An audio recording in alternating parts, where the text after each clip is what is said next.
Ok, on va faire un petit crochet sur un sujet, on va parler de l'ennui. L'ennui, la crise existentielle et la quête de sens.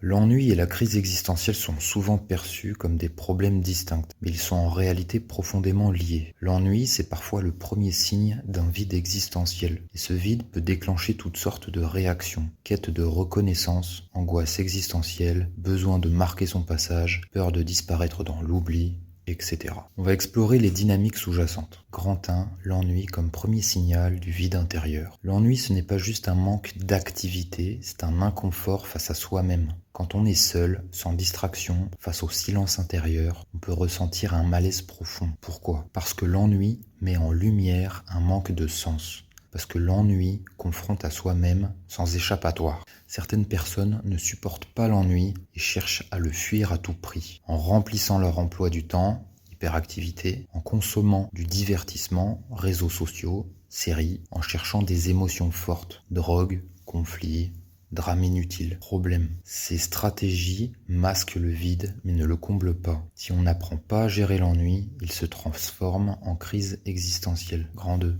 Pourquoi on refuse d'accepter qu'on n'est rien? L'idée d'être un simple humain parmi des milliards, de ne pas compter, d'être de passage éphémère dans l'histoire de l'univers, c'est insupportable pour l'ego. Pourquoi notre ego lutte contre cette idée? L'illusion de l'unicité. On veut être spécial, différent des autres. Peur de l'oubli. On veut laisser une trace, être reconnu. La lutte contre l'anonymat, ne pas être vu, c'est égal ne pas exister. Problème, plus on cherche à se prouver qu'on est quelqu'un, plus on souffre. Et lutter contre notre impermanence crée un stress constant. Idée clé, l'acceptation qu'on n'est rien ne signifie pas que la vie est vide de sens. Grand 3. Pourquoi on cherche à exister aux yeux des autres? Dès qu'on est conscient de notre propre finitude, on veut exister dans le regard des autres pour compenser. Les stratégies pour exister. Briller socialement, réussite, richesse, célébrité, se rendre indispensable, aider les autres, être un pilier, créer du drame, des conflits, des provocations.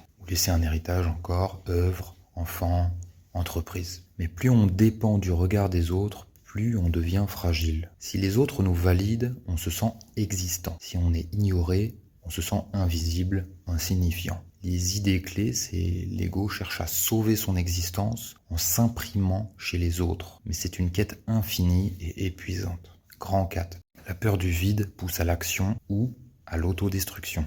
Quand on est confronté au vide existentiel, on a deux choix. 1. Chercher un sens et se construire. 2.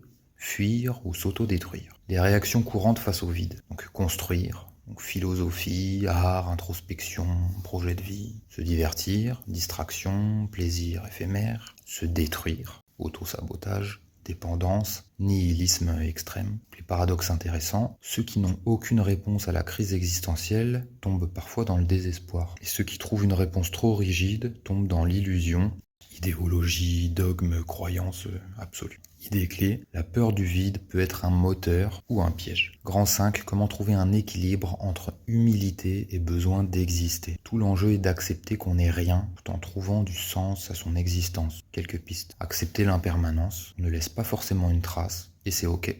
Donner du sens au présent, exister ici et maintenant plutôt que chercher à être immortel par son impact. Se détacher du regard des autres, on ne contrôle pas comment on sera perçu. Idée clé. Le but n'est pas de se prouver qu'on existe, mais de vivre pleinement l'instant sans chercher une validation extérieure. Essayez de ne pas se prendre la tête.